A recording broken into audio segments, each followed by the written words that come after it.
San Juan capítulo 20, y cuando usted lo tenga puede decir un buen amén.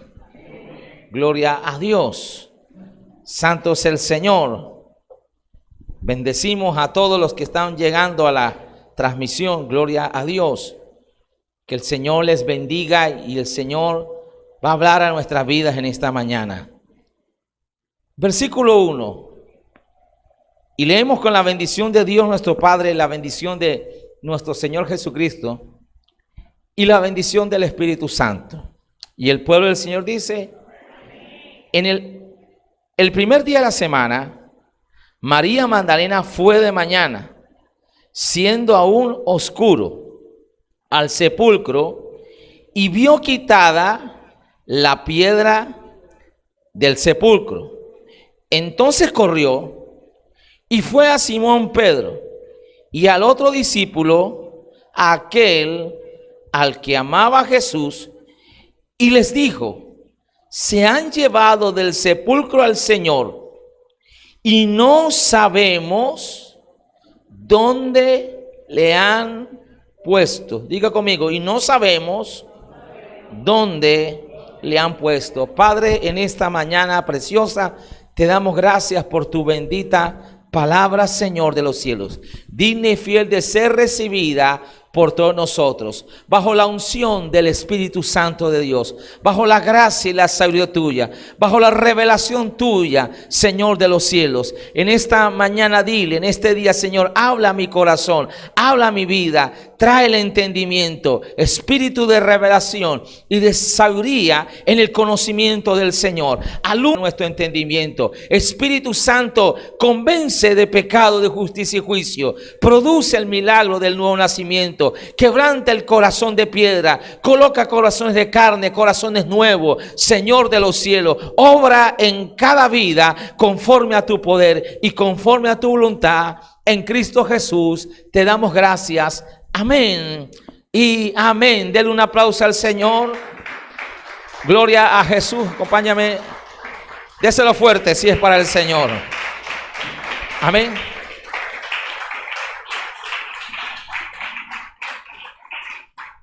He titulado este mensaje como una introducción a la temática que vamos a desarrollar en estas semanas, que hace parte de nuestro segundo pilar en este año. Gloria al Señor. ¿Cómo se llama la palabra profética de este año? ¿Cómo se llama? ¿Es el tiempo de? ¿Es el tiempo de qué? Por eso el Señor no se equivoca. Y el segundo pilar es liberación. Estamos hablando de autoridad como primer pilar. Y ahora vamos a entrar en un segundo pilar que le animo, le insto que no se lo pierda. Que tome notas y que si vuelve lo pueda ver en las grabaciones, en las transmisiones a través de las redes, lo comparta. Y también invito a los predicadores, a los líderes, a todos los hijos de la casa que estudien bastante el tema de liberación. Es sorprendente, es maravilloso y es poderoso. Entonces he titulado este mensaje en esta mañana, diga conmigo, su amor me libera. Diga, su amor me libera. Gloria al Señor.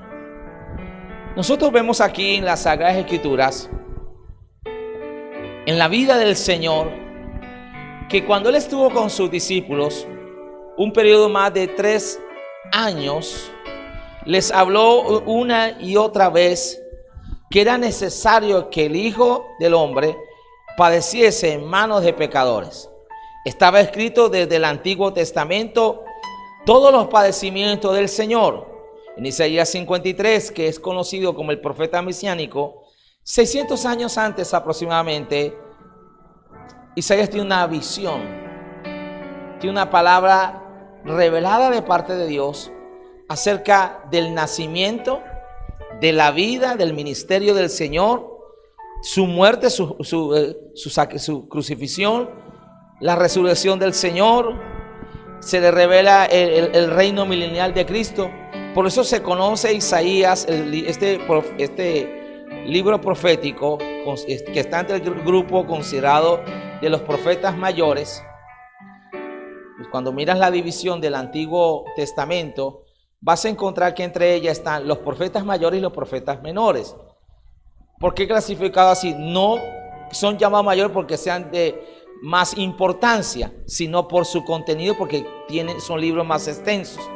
Isaías está entre el grupo de los profetas mayores y es considerado este libro el protoevangelio del antiguo pacto, del Antiguo Testamento. Es más, de los profetas del Antiguo Testamento, Isaías fue el que más se le reveló acerca del Señor. Y en el capítulo 53 se nos habla de los padecimientos de Cristo, de todo lo que el Señor experimentó en su vida. Pero también Jesús les habló de que Él resucitaría. Pero los discípulos en el momento no entendieron todas las cosas, no las comprendieron. Llega un momento en que Jesús les dice, tengo muchas cosas que decirles. Todavía tengo muchas cosas que hablarles, pero no se las digo ahora porque no son capaces, o sea, no están todavía preparados para recibir toda la revelación de Dios. Solo una gran parte. Pero cuando vino el Espíritu Santo de Dios en el Pentecostés, entonces ellos pudieron comprender todas las cosas de las que el Señor le había hablado. Por eso habló de la promesa del Espíritu Santo. Y Juan capítulo 16, usted encuentra que Jesús les dice, cuando el Espíritu Santo venga, Él les convencerá de pecado, de justicia y juicio. Pero no solo eso, les enseñará todas las cosas, les guiará a toda verdad y les recordará aún las cosas que yo les he enseñado. Entonces es vital, es importante tener la presencia, la llenura del Espíritu Santo de Dios en nuestra vida para poder comprender las Sagradas Escrituras. Amén. Amén, iglesia. Ahora, sucede un hecho. Jesús muere como está escrito, entrega su vida. En ese momento, todos los discípulos se fueron, abandonaron al Señor. Y solo quedó Juan, el apóstol Juan, como que el más cerca ahí, y las mujeres, que eran también discípulas del Señor. Entre ellas, María, la madre de Jesús. No la madre de Dios, la madre de Jesús hombre. Y quedaron ahí, gloria a Dios, Dios bendiga a las mujeres. ¿Por qué? Porque en el momento en que el Señor es arrestado, en el momento en que el Señor es tomado, Juan capítulo 18, sucede una serie de situaciones. Y escuche bien, viene una situación que pasa en nuestra vida como iglesia, o cuando estamos en el proceso del discipulado, que acontecen cosas que nosotros no esperamos. Y como que varios de ellos se decepcionaron del Señor. ¿Por qué? Porque ellos tenían la idea, tenían la perspectiva de que Jesús iba a restablecer el reino de Israel. Es más, surge la pregunta, más adelante, gloria al Señor, ¿restaurarás el reino? Y Jesús le responde, Hechos capítulo 1, no les toca a vosotros saber las sazones, o sea, los tiempos que el Padre ha colocado en su sola potestad, en su autoridad. La Biblia dice, las cosas secretas, Deuteronomio 29, pertenecen a Jehová vuestro Dios, mas las reveladas son ¿para quién? Para sus hijos. Amén. Nosotros tenemos que aprender que donde la Biblia calla, nosotros tenemos que callar. Lo que la Biblia no dice, nosotros no tenemos que decirlo, porque entramos en un terreno peligroso. Podemos entrar en apostasía, en sectas, y como surge hoy, ha surgido a través de la historia, doctrinas y movimientos, pseudocristianismo y todas estas cosas, gloria al Señor, donde se falsea la palabra de Dios y se enseña cosas que no son bíblicas ni siquiera. Es más, aún creyentes tienen pensamientos, y podemos tener pensamientos, sentires, o sea, sentimientos, emociones que pueden ser muy bonitas, que parecen ser de Dios, pero no lo son. Y oído a esto, no todos los sentires que tenemos, y me incluyo ahí, no todos los sentires que tenemos son de Dios. Porque hay sentires que son nuestros, o hay que son de la carne, que son humanamente nuestros, o hay sentires que también el enemigo pone, y también Dios pone sentires en nuestra vida. Entonces nosotros tenemos que tener la confirmación de parte de Dios si eso proviene de Él o no. Amén. Por ejemplo, le voy a citar un ejemplo, uno de los muchos. Alguien coloca una frase y dice: el internet es muy importante para este tiempo. Atentamente o cordialmente, Abraham Lincoln. Ahora, lo que se está diciendo ahí es cierto en gran parte, pero están diciendo que el autor es Abraham Lincoln. Y en los tiempos de Abraham Lincoln no había ¿qué? Internet. Pastor, ¿quién es Abraham Lincoln? Hay que ver la historia, uno de los grandes hombres que ha levantado la nación de los Estados Unidos. Presidente cristiano, gloria al Señor, que trajo grandes reformas, libertades y progreso a esta nación. Ahora, se toma una frase y se coloca ese autor, ¿por qué? Porque él tiene una gran reputación como un hombre honesto, como un hombre valioso, como un hombre respetable en la historia. Bendito sea el nombre de Dios. Pero eso no lo dijo Abraham Lincoln. Entonces, de la misma manera, muchos pensamientos, muchos sentimientos, ideas, puede estar la gente diciendo que Jesús lo dijo. Alguien, por ejemplo, dice: Jesús murió por la verdad. Y alguien dice: amén, amén. Sí, Jesús murió por la verdad. Pero es que Jesús no murió por la verdad. Jesús es la verdad. ¿Me estoy haciendo entender, iglesia? Ahora, ¿por qué le digo esto? Porque los discípulos, aquella noche fue una noche terrible. Pedro sacó la espada, le voló por la oreja a Malco. El mismo Pedro había dicho: Señor, aunque otros te negaren, yo no te voy a negar. Y después hasta maldijo, temió por su vida. Judas lo traicionó. O sea, hubo un caos. Escuche esto y oído atento. En hombres que estuvieron con el Señor, tuvieron el mejor maestro, tuvieron el mejor pastor, tuvieron el mejor mentor, VIP, cara a cara, en persona, a su nombre. Pero aún así hubo ¿qué? Crisis. Diga conmigo, crisis. Y Dios permite las crisis en nuestra vida. Son necesarias. Y entonces esto nos lleva a otras conclusiones. Y es que el discipulado nunca termina. Amén. Yo no dejo de ser discípulo del Señor. Y no debo dejar de ser discípulo, pero tampoco debo dejar de hacer discípulos. Amén. Sigo siendo discipulado por el Señor, pero mientras sigo siendo discipulado por el Señor, hago otros discípulos para Cristo. Amén. Porque hay muchos estereotipos. Oído esto. Hay muchos estereotipos que el mundo coloca en tu vida que tratan de descalificarte para decirte que tú no eres discípulo del Señor, para decirte que tú no eres hijo de Dios, para decirte que tú no eres iglesia. Amén. Pero esos son los estándares del mundo. Quien nos da a nosotros realmente la competencia, quien nos debe importar, quien nos da la verdadera calificación, ese es nuestro Dios. Amén a su nombre. ¿Cuántos alaban al Señor en esta mañana? Ahora, Jesús está colgado en esa cruz.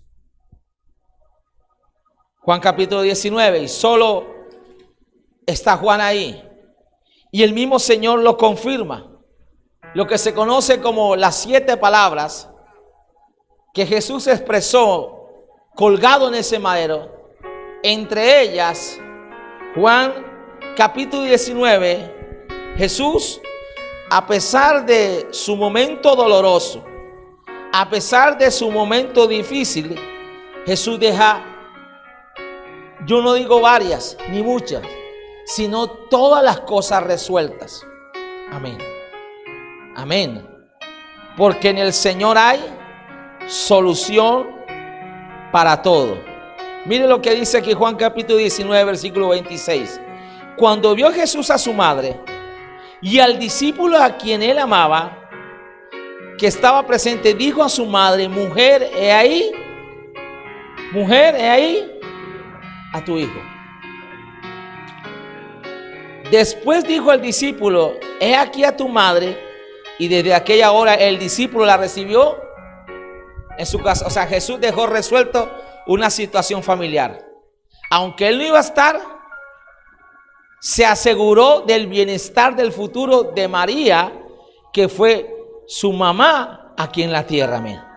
La madre de Jesús, hombre, no la madre de Cristo, no la madre de Dios. Tengamos eso claro. Amén. Valoramos a María, honramos a María. Ojalá muchas mujeres sigan el ejemplo de María. Amén. Digan amén, mujeres. Gloria a Dios. Y ojalá muchos hombres tuvieran una mujer como María. Jesús honró en vida a quien Dios el Padre le colocó terrenalmente como madre. Entonces dejó resuelto hasta aún ese asunto del hogar. Y yo digo, esas cosas nosotros tenemos que tenerlas muy presentes, tenemos que dejar resueltas situaciones. O sea, tenemos que estar preparados, tenemos que procurar y vivir en paz, tenemos que procurar vivir en el orden de Dios, porque no saben en qué momento el Señor va a venir o en qué momento el Señor nos va a llamar. Amén, iglesia. A su nombre. Cuando ayer nos imaginamos que íbamos a estar hasta tarde de la noche y quién sabe qué. ¿Cierto? Entonces el punto es que cuando el Señor hace eso, aún expresa su amor, que va acompañado de acciones, de que aunque Él no iba a estar, le dejó a María quien cuidara de ella. Y en este caso, el escogido, el elegido, fue el apóstol Juan. Amén. Ahora, el Señor muere, baja a las profundidades del infierno. Cuando a él empezaron a pedir señal los religiosos, los fariseos, le dijo: señal no le va a ser dada. Como Jonás estuvo 3 días y 3 noches en el vientre de aquel gran pez, así estará el Hijo del Hombre, 3 días y 3 noches. En las profundidades de la tierra, en el infierno. El apóstol Pedro en su carta nos amplía y dice que fue y le predicó aún a los espíritus encarcelados. Eso es un tema que se lo voy a compartir más adelante, por el tiempo ahora. Y Jesús desciende. Efesios capítulo 4 dice que Él, subiendo a lo alto, llevó cautivo a la cautividad. Cuando el Señor asciende, cuando Él es resucitado, asciende, o sea, vence la muerte, es levantado el Señor. Había una promesa en el Antiguo Testamento, porque surge la pregunta y los interrogantes: pastor, ¿qué pasó con aquellos hombres, con aquellos varones y mujeres en la antigüedad? Antes del Señor venir, ¿qué pasó con sus almas, con sus vidas? ¿Dónde fueron? En el antiguo pacto, o sea, hasta Cristo Jesús, había algo llamado el seno de Abraham. Por eso la parábola del rico y Lázaro. Y los justos, o sea, todos los que en el antiguo pacto creyeron en las promesas del Señor, de que iba a venir un Mesías, cuando ellos murieron, sus almas automáticamente no fueron al cielo, sino a un lugar llamado el seno de Abraham o el paraíso. Cuando Jesús está en la cruz, uno de los malhechores, uno de los que están ahí, lo reconoce como hijo de Dios. ¿Y cuál es la promesa del Señor a este hombre? De cierto te digo que hoy estarás conmigo. No le dice en el cielo. ¿Estarás conmigo hoy en dónde? En el paraíso. Cuando usted ve los salmos, promesas, por ejemplo en el Salmo 40 y muchos más, David dice: no permitirás que tu santo vea corrupción. Job dice, yo sé que mi Redentor vive y del polvo donde esté, Él me levantará. Amén. Y encuentra también, no permitirás que tu santo vaya al Seol. Entonces, el Seol, un lugar donde iban los muertos, pero dentro del Seol estaba el seno de Abraham, o conocido como el paraíso. ¿Quién estará ahí? Todos los que creyeron en la promesa del Señor. Y cuando Jesús muere y desciende, Él le predica no a los justos, le predica aún a los que no creyeron, como testimonio. Y no entro mucho en ese tema porque es bastante controversial y por el tiempo, pero lo voy a hacer. Y los hermanos que han tenido la oportunidad de estudiar instituto bíblico saben de lo que estoy hablando, y eso lo animo a usted, que si no ha hecho su instituto bíblico, haga su instituto bíblico. Amén. Pero comience con hacer el discipulado y las escuelas de enseñanza ministeriales. Oído a esto. Ahora, cuando Jesús asciende, no asciende solo. Cuando resucita, levanta a todos aquellos, Noé, Abraham, David, todos aquellos que creyeron en el Señor, los levanta. ¿Y los lleva a dónde? Efesios capítulo 4, cuando habla de los dones ministeriales, subiendo a lo alto, llevó cautivo la cautividad. Todos aquellos que estaban en el seno de Abraham, como en un tiempo de espera, van al cielo, a las moradas eternas. Y de ahí surgen doctrinas heréticas como el purgatorio, que no son bíblicos. De ahí salieron las enseñanzas tergiversadas de un purgatorio. Pero hoy en el nuevo pacto de gracia no hay purgatorio más. No ha habido purgatorio, sino que se confundió, se malinterpretó o se tergiversó, el tema del seno de Abraham o del paraíso. Ahora, ¿qué tiene que ver esto? Jesús resucita al tercer día. Y me llama la atención que María Magdalena, una de las colaboradoras del Señor, dice que fue el primer día de la semana. Amén. O sea, el domingo, el primer día de la semana, María Magdalena fue de mañana, siendo aún oscuro. ¿Siendo aún qué? Oscuro. María Magdalena no le dio miedo, aunque era oscuro. Amén. Pastor, me da miedo venir al devocional porque es muy oscuro. Gloria al Señor. De pronto me sale el cucú.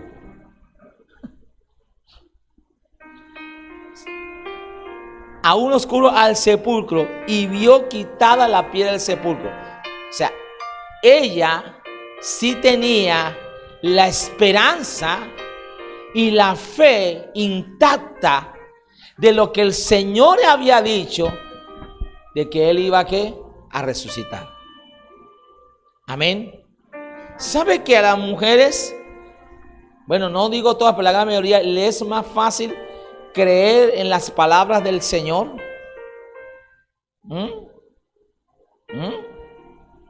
Entonces algunos dicen, ay, que las mujeres no son tan inteligentes. ¿Eso que tú crees tú?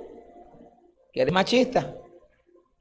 Las mujeres son muy inteligentes, y no son inteligentes, sabias. Amén. Y dotadas por siempre por grandes habilidades. Digan mujeres que amén, que la están defendiendo. ¿Ah? Si no, mire la mujer virtuosa. ¿Por qué? Porque los hombres no espirituales, estoy hablando de hombres, de los hombres no espirituales, no nacido nuevo, por naturaleza tendemos a todos ponerle lógica. Lo que no tiene lógica para nosotros, entonces no tiene que argumentarle, porque le cuesta más creer. A la mujer le es más fácil creer por la forma en que Dios la hizo, y benditas sean las mujeres. Amén. Entonces ella va y encuentra la piedra quitada del sepulcro. Entonces corrió y fue a Simón Pedro.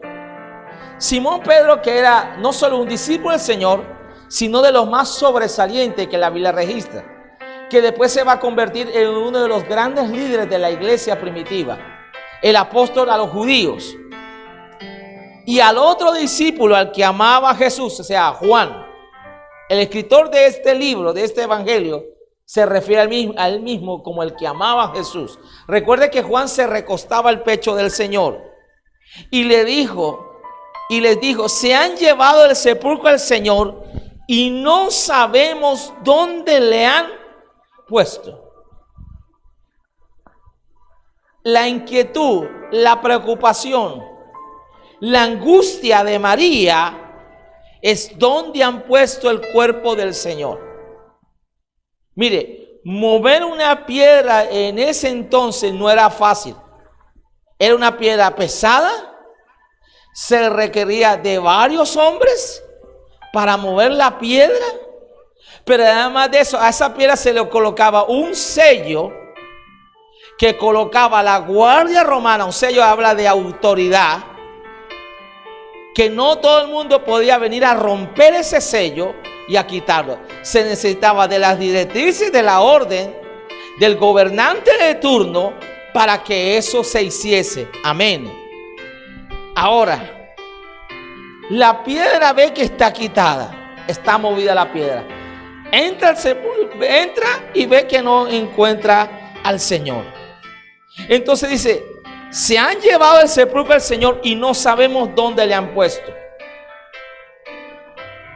Hoy en muchos lugares surge este interrogante: ¿dónde han puesto al Señor? Jesús le dice a una de las 7 iglesias en el mensaje de Apocalipsis, capítulo 2 y capítulo 3. Le dice a una iglesia: tú tienes nombre de que vives, pero estás muerta. Muchos hoy tienen el nombre del Señor o el nombre que tengan bíblico, pero están muertos espiritualmente.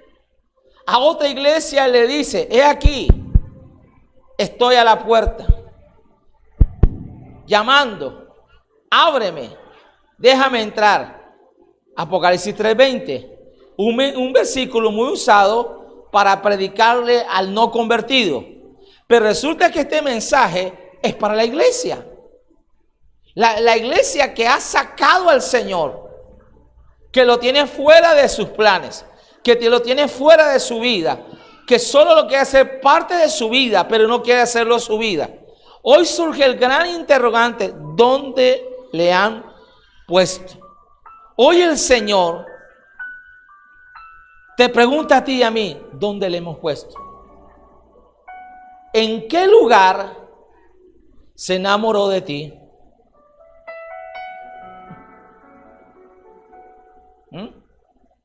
¿En qué lugar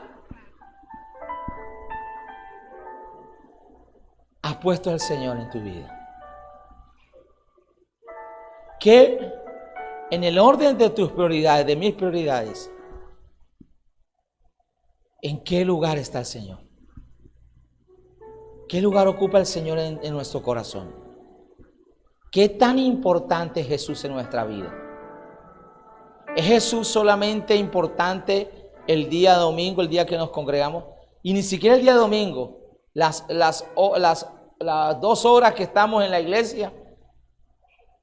Pero ya después de eso, ya el Señor deja de ser importante y deja de ser nuestra vida. Hay un clamor en la vida de María Magdalena. ¿Dónde han puesto al Señor? Ahora, Jesús dijo algo, Lucas capítulo 7. Al que mucho se le perdona, mucho ama. Pero al que poco se le perdona, poco le ama. ¿Quién era María Magdalena para los estudiosos? Era aquella mujer que estaba endemoniada, aquella mujer que llevaba una vida terrible de inmoralidad y tiene un encuentro con Jesús. Y el Señor la perdona, el Señor la libera, el Señor no cambia, sino que transforma su vida. Ojo, que no necesitamos cambios, sino transformaciones. Porque se puede cambiar para bien o se puede cambiar para mal. Ojo con esos discursos de cambio y cambio y cambio y cambio y cambio y cambio. ¿Qué cambio? Ojo, oído. Amén. El pastor ya se metió en la política. A su nombre. ya iba bien, ya se dañó. O el que te está ya picando el ojo así, y tú casada. Ven que conmigo te va mejor. Pero te mostró una parte de la atadura y no te mostró la otra donde está mueco. Amén. Por ejemplo, el tuyo tiene el diente amarillo, pero este está mueco. Y entonces hay un cambio. Hay un cambio. Pero resulta que si aquí llovía, allá no escampa. Hace un hombre. Oído, necesitamos una transformación. Y María experimentó una transformación del Señor. Porque eso produce la palabra de Dios en nuestra vida, el Evangelio. Entonces, ¿por qué María fue la primera? Antes que Pedro, que Juan, que los discípulos, que vieron al Señor hacer milagros, que estuvieron con el Señor, que comieron con el Señor, rieron con el Señor, durmieron con el Señor. ¿Dónde no estuvieron con el Señor? Porque María es una mujer que tuvo un encuentro con el amor de Jesús. Y cuando tienes un encuentro con el amor de Dios, de verdad, y no hablo de ese amor erótico, no hablo de ese amor filial que es importante en familia, sino del amor ágape de Dios. Juan 3:16, de tal manera amó Dios al mundo, que dio a su Hijo unigénito, para que todo aquel que en Él cree no se pierda, sino que tenga la vida eterna. Ese amor sanó a esta mujer. La liberó de tal manera que su vida fue transformada y no tuvo que volver a la vida antigua. El Señor le ayudó a María a romper, a cerrar ciclos de maldición, de iniquidades que traía en su vida. No sabemos si María fue una mujer abusada. No sabemos, María tuvo que ser una mujer rechazada. Y ahora, por la vida que llevaba, la misma ciudad la juzgaba, la estigmatizaba, las señales tenía poco, y más en una cultura como la Medio Oriente, donde la mujer es subvalorada, donde la mujer no es tenida en cuenta. Gloria al Señor. Si usted ve en muchos países de Asia, usted ve la estigmatización, usted ve el abuso que hay hacia la mujer. La mujer no es honrada, es tratada como lo peor. Bendito sea el nombre del Señor. Para muchos es un objeto sexual, para muchos solamente es para hacer los oficios y ya. Amén. Pero ahora se quiere ir al otro extremo con los famosos movimientos feministas y todo esto, que eso es otro punto para otra enseñanza. Pero escuche bien. Cuando el amor de Dios llega a tu vida, ese amor de Dios te hace bien. Si hay un amor que no es enfermo, es el de Dios. Si hay un amor que no es manipulador ni coaccionador, es el de Dios. No es un amor obsesivo. Y por eso el Espíritu Santo hizo bien en inspirar a Pablo cuando habla de la preeminencia del amor. Y habla de las características del amor que proviene de Dios. Entendamos esto. Que muchos lo citan allá. Bueno, recuerden mis tiempos, las famosas esquelas. Pastor, ¿de qué habla? Ese es viejo. ¿Se acuerdan los enamorados, las esquelas, las tarjeticas? Amén.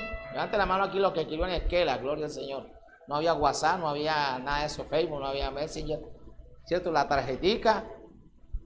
Y hoy ponen el versículo, pero ojo, ahí está hablando del amor que proviene de Dios. Entonces, la palabra dice, a través del apóstol Pablo, dice que el amor es sufrido, no guarda rencor, amén, es benigno, todo lo soporta, todo lo cree, amén, no es jactancioso, o sea, no es orgulloso.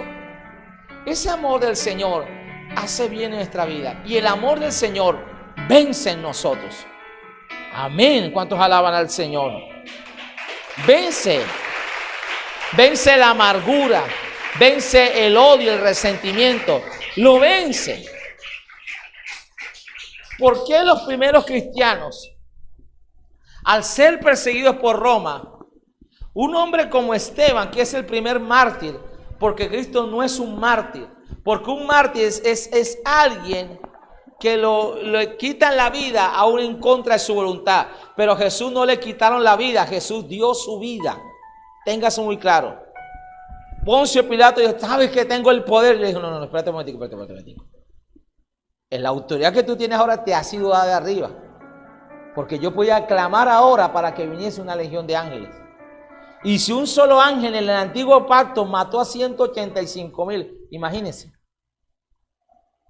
Ya el libro de los Reyes, un solo ángel mató a 185,000. Y la autoridad que tú tienes ahora te ha sido dada por el Padre, porque para esta hora he venido yo. O sea, parecía que las tinieblas estaban en control de todo, pero Jesús tenía claro que ese momento era necesario y que quien estaba en control era el Padre Celestial. Amén.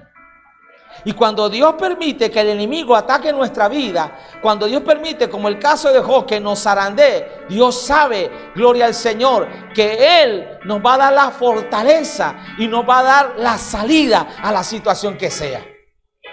Amén, iglesia. Yo no sé si puedes alabar al Señor en esta mañana. Aunque pareciera, pero esto no es de que parezca, esto es lo que es. Amén. A su nombre. Mire, vuelvo acá. Cuando el amor del Señor llega, entonces vence. Jeremías llegó un momento, Jeremías capítulo 20, que no quería hablar más del Señor. ¿Por qué? Porque la palabra que salía de Jeremías no era nada muy alentador. No eran las profecías de ahora, el Señor te va a dar casa, carro, beca. Te veo un marido de ojos verdes, monos, gloria al Señor. Amén. Te veo en las playas de Copacabana, te veo, gloria a Dios. Te veo allá en el, mejor dicho, en San Andrés, te veo, varón, te veo, mejor dicho, en la gloria. No, una palabra fuerte. Un momento difícil en que el pueblo estaba en una rebeldía, una apostasía. Pero dice que Jeremías 20, se le metió un fuego del Señor, que no podía soportarlo. Y dice, me sedujiste, oh Jehová, me conquistaste. Quise dejar de hablar de ti, pero no pude, porque me sedujiste y me conquistaste. ¿Con qué me conquistaste? Con tu amor. Cuando usted le dice al Señor en oración, Señor, vence tú en mí. Señor, me da unas ganas de coger el plato y tirárselo, Señor. Me da unas ganas ahora de coger el Facebook y empezarle a escribir desde la A hasta la Z. ¿Y de qué se va a morir? Señor, me dan ganas, mejor dicho, Señor, ya no más de hacer el bien. Pero cuando usted y yo vamos a la presencia del Señor, con nuestras cargas, con nuestras angustias, y como dice el Salmo 52, 22, echa sobre Jehová tu carga. Amén. Y Él te va a librar de esa angustia, de ese dolor. ¿Por qué, iglesia? Porque hay una tendencia, lo dice la palabra de Dios, que por multiplicarse la maldad, el amor de muchos que se enfriaría. Usted no puede permitir que el amor del Señor en su vida se enfríe.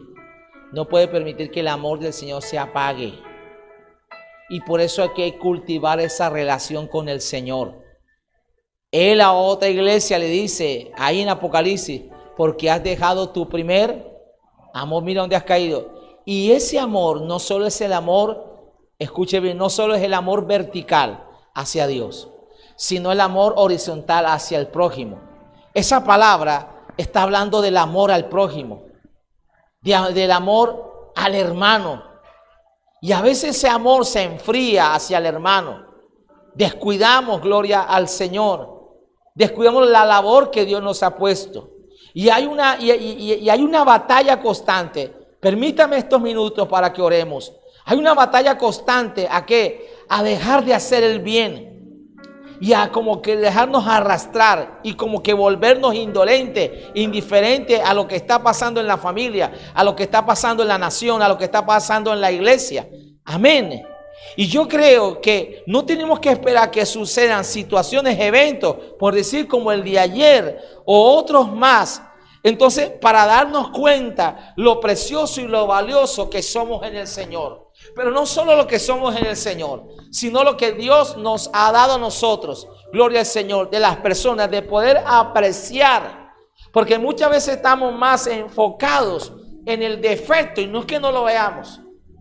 O en el error que tuvo la persona, o aún en el pecado que tuvo la persona, y no estamos aprobando pecado, estamos desacuerdo del pecado. Ayer me decía una hermana: pastor, yo soy alérgica a esto, yo no sé qué me pasó, soy alérgica a esto, y le dije: yo soy alérgico al pecado. El pecado y yo no tenemos compatibilidad, porque todo hijo de Dios que ha nacido de Dios no peca. ¿Y a qué se refiere? No tiene el pecado como una práctica o como un estilo. No que estamos exentos de pecar, porque si nos descuidamos podemos pecar. Pero el pecado en nuestra vida como cristiano ya no es una práctica. Amén. Uno no se levanta como pensando: ¿con quién es que me voy a acostar hoy? ¿A qué motel voy a ir hoy? ¿Cuántas botellas me voy a tomar? ¿Cuánto me voy a poner así? Uy, zona.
El que busca que siempre dependan de él. Por eso cuando van a rehabilitar a alguien, no solo en la drogadicción, en el alcoholismo, cualquier vicio, cualquier adicción, lo peor que puede sucederle al que se va a rehabilitar es que tenga un codependiente ahí. A veces la mamá, el papá, el hermano. Gloria a Dios. Tómate el cachito aquí por debajo que no vea el líder de... Tómate a ti su guarito. Ay, pobre mi hijo. Ay, me lo tienen trabajando muy duro. Ay, mi amor, mira, toma ahí acción social que me llegó ahí para que te ayudes, papi. Y no lo deja crecer, no lo deja. Amén, a su nombre. Y hace daño. Y ese no es amor. Eso no es amor. Parece ser amor. Le está haciendo mal. Le está haciendo daño a su nombre. Pero el amor de Dios te libera. Diga conmigo, te libera. Que tu corazón comienza a ser libre. Tu mente empieza a ser libre. Empiezas a pensar diferente. Empiezas a ver diferente. Y no es que no te duela. No es que porque sientes, claro que sientes. Que las palabras, que las calumnias, que las difamaciones. Claro, porque tú sientes. Amén. Pero eso ya no permites llevarlo al nivel que antes lo llevabas en Cristo. Y si lo llevas a ese nivel, entonces tenemos que evaluar que estamos siendo carnales y no espirituales. Amén. Y no estamos permitiendo que el Espíritu Santo gobierne nuestra vida. Ahí hay una mujer preguntando, ¿dónde le han puesto? Y si queremos verdadera liberación, tenemos que estar en la conversación correcta con el Señor. Que esta mañana salgamos de aquí, Señor, ¿dónde te he puesto? Amén. Porque mire, a veces hasta las disciplinas cristianas básicas, cuando no tenemos al Señor en el centro de nuestra vida, en el primer lugar, descuidamos a la disciplina. Ya para muchos congregarse no es importante, un domingo sí, otro domingo no. Ya la oración no es importante, el devocional no es importante, el ayuno es importante. Y por eso varios terminan o algunos terminan pecando, desviándose, apartándose, hasta líderes. Triste, estos días venían noticias de un pastor metido en moteles, acostándose con la una y la otra, hasta que lo descubrieron, porque el Señor saca estas cosas a la luz. Amén. Y uno se pregunta, ¿cómo puede suceder esto? Y uno no se alegra, uno se entristece, porque se descuida las disciplinas cristianas. ¿Y cuando se descuida las disciplinas cristianas? Cuando el Señor no nos importa dónde lo hemos puesto o dónde lo han puesto. No te puedes avergonzar en tus conversaciones en la universidad o en el trabajo o en las redes de poner al Señor alto. La pastora esta semana hizo un reto, hermano, versículos bíblicos por las redes. Todo el que pueda compartir versículos bíblicos. Y muchos hermanos tomaron ese reto. Otros, bueno, no sé. Supongamos que no tenían internet, no tenían datos. O sea, ¿dónde estamos poniendo al Señor? Y estamos enfrentando batallas. El problema no es solo que el arroz subió, que la papa subió, que todo está caro, pastor. Situaciones aún más terribles vienen contra la nación. Situaciones más terribles vienen contra la familia. ¿Dónde estamos poniendo al Señor? La angustia de María es esa. Y esa debía ser nuestro clamor y nuestra petición y nuestra inquietud y nuestro trabajo. ¿Dónde hemos puesto al Señor? ¿Dónde Colombia tiene al Señor puesto? Amén. Y usted ve que nos batean y nos dicen de cuánta cosa. Pero ¿quién se para firme sin tener que insultar, sin tener que responder la misma manera en que dice, sino con la palabra, con sabiduría de Dios, a su nombre, sin dejarnos sacar de las casillas, con la templanza que el Señor nos da? Y cierro aquí. Y salieron Pedro y el otro discípulo y fueron al sepulcro. Corrían los dos juntos, pero el otro discípulo corría más a prisa que Pedro y llegó primero al sepulcro. ¿Quién llegó primero? Juan. Y bajándose a mirar, vio los lienzos puestos, pero no entró. Luego llegó Simón Pedro tras él y entró en el sepulcro y vio los lienzos puestos allí y el sudario que había estado sobre la cabeza de Jesús, no puesto con los lienzos, sino enrollado en un lugar aparte. Entonces entró también el otro discípulo que había venido primero al sepulcro y vio y creyó. Versículo 9.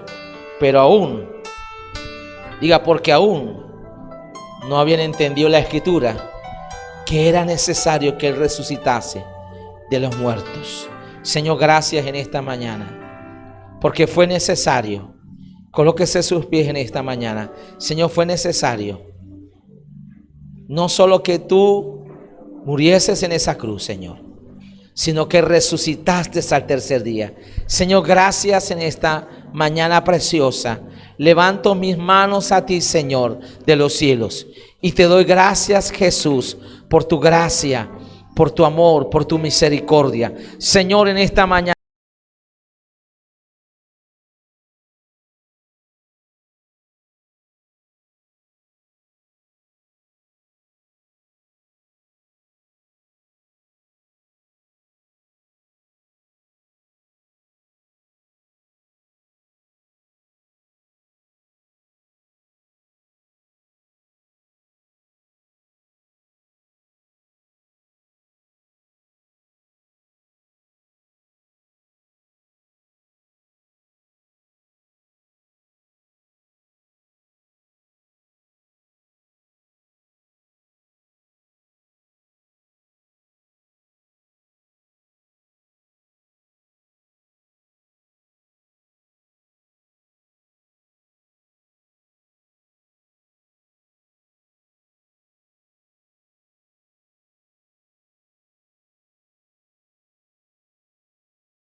a cada vida, Señor de los cielos. Gracias, Señor, porque tus ojos cuando me miran, Señor, cuando yo puedo verte, bendito Dios, Señor de los cielos, tu amor, Señor, lo vence todo, Señor. Todo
de verte, tenía la necesidad de verte. Habían pasado 3 días, Señor de los cielos, y no podía vivir más sin verte, Señor, sin escucharte. Señor, ¿cuántos días, cuánto tiempo llevo sin verte? ¿Cuánto tiempo llevo alejado de ti, Señor? Pero hay una necesidad en mi corazón, bendito Dios, de venir a ti, Señor, de venir a tus brazos, de venir a tu presencia, Señor de los cielos. Necesito hoy de tu paz. Levanta tus manos esta mañana mientras la iglesia está orando. Quiero hacer una invitación a toda persona que no le ha entregado su vida a Cristo. Diga: Señor Jesucristo, en esta mañana reconozco que soy pecador. Señor, hoy me arrepiento de mis pecados y te recibo en mi corazón como mi único Señor y Salvador de mi vida. Gracias por morir, pero también gracias por resucitar para darme vida eterna y para darme vida en abundancia contigo, Señor. Gracias, Jesús. Soy salvo por la fe en ti. Amén y amén. Denle un aplauso al Señor en esta mañana preciosa. Tu hermano coordinador